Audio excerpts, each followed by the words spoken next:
So this is where chronology can get really confusing. In this lecture, I'll linger in the early 20th century, but shift focus to artists who pursued political agendas or visions of utopia.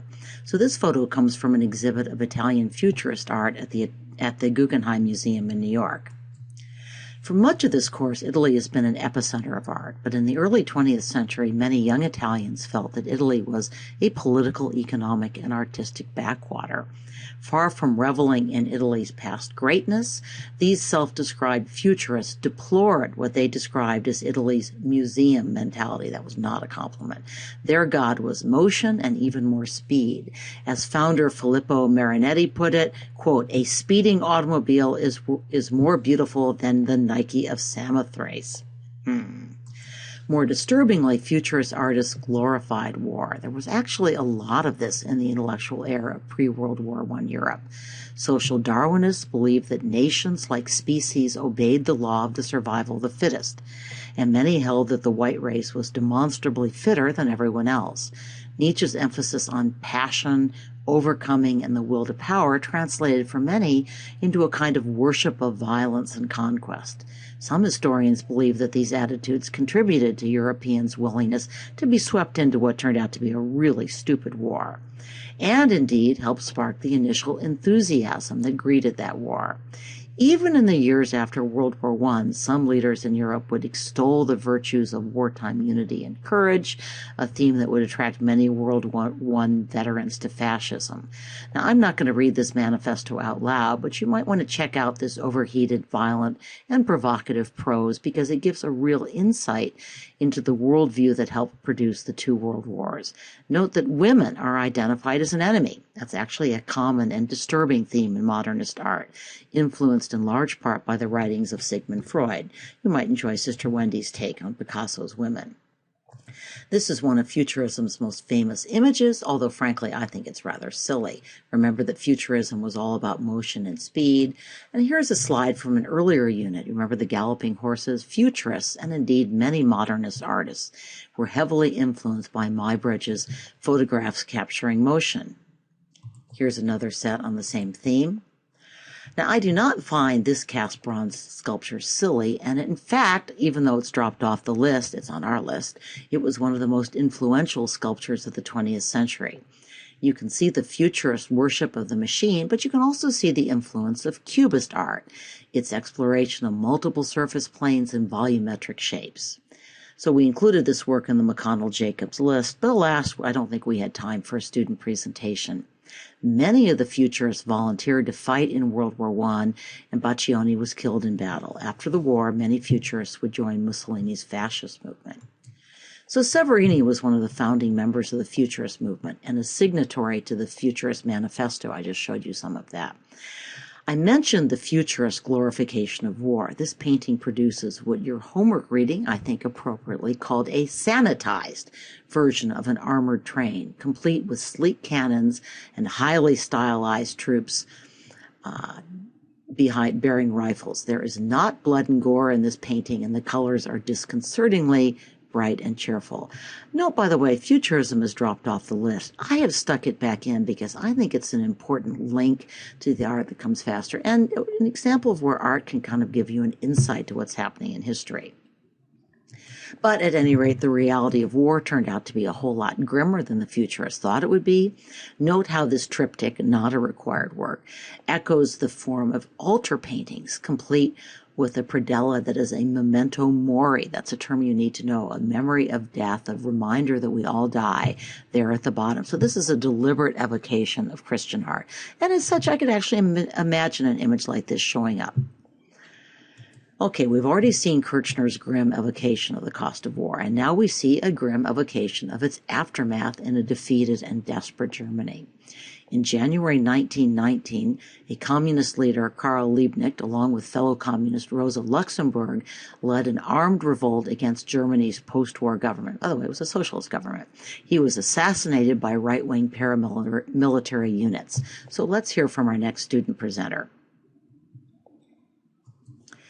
Woodcuts had almost disappeared with the advent of what seemed like more sophisticated print techniques, especially lithography, which was well suited to journalism.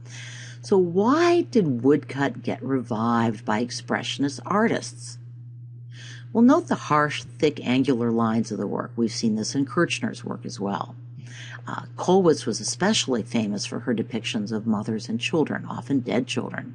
The tradition of the highly emotional German Pietà lives on in her work. The theme of this work was actually the carnage of the wars of religion, but it proved prophetic. Kollwitz's own son would perish in World War I, which only reinforced her commitment to portraying the suffering of women and children in a world racked by violence. And while she wasn't a communist, Kathe Kollwitz also was committed to depicting the plight of the working class. In this sense, she fits into the realist tradition. You could really imagine Courbet doing a work like this. And this is a somewhat earlier work, a sandpapered etching, not a woodcut. So now we move east to Russia and the art of the Russian Revolution. Now, many Russian artists embraced avant-garde art for the same reason that Italian painters launched Futurism. They despised their country's past and they wanted to see their society and its art modernized and transformed. Suprematism was a Russian avant-garde movement that celebrated, quote, the supremacy of pure feeling, unquote. That is abstraction. And its most famous proponent was Kazimir Malevich. Suprematism has dropped off the list, but it was highly influential, so I'm dropping it back in. So these two pro-Soviet propaganda posters both show the influence of Malevich in suprematism. But once the Russian Civil War was over, communist leaders called for art that would more clearly serve the revolution and help build a new society. Malevich, by the way, was disgusted by this and went back to pure mathematics. But here's a video clip that describes Soviet artists' response, an artistic movement known as Constructivism. We'll get to our constructive work next. So I'm going to talk more about photomontage when we get to Dada art. We learned about Constructivism from the video. Now let's hear from our student presenter. Eventually, the communist leadership soured even on constructivist art. Stalin, like Hitler, had no patience for abstraction, and in 1932 he decreed that socialist realism, that is, naturalistic art that celebrated the worker, there are strong Art Deco tones here too, we'll get to that when we see architecture, but this was the only acceptable artwork, and here's a famous example. And note that this work from our Asian art unit fits into the same socialist realist tradition, but we see a more romantic gloss. Mao, I would argue, was much more of a romantic. And we see more references to traditional landscape paintings. Away from the maelstrom of revolutionary Russia and post-war Germany, utopian visions often took on a more abstract utopian cast.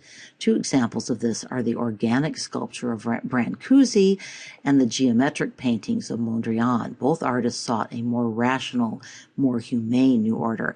Now, we've already talked a little bit about this sculpture, and of course our required work is from an earlier period.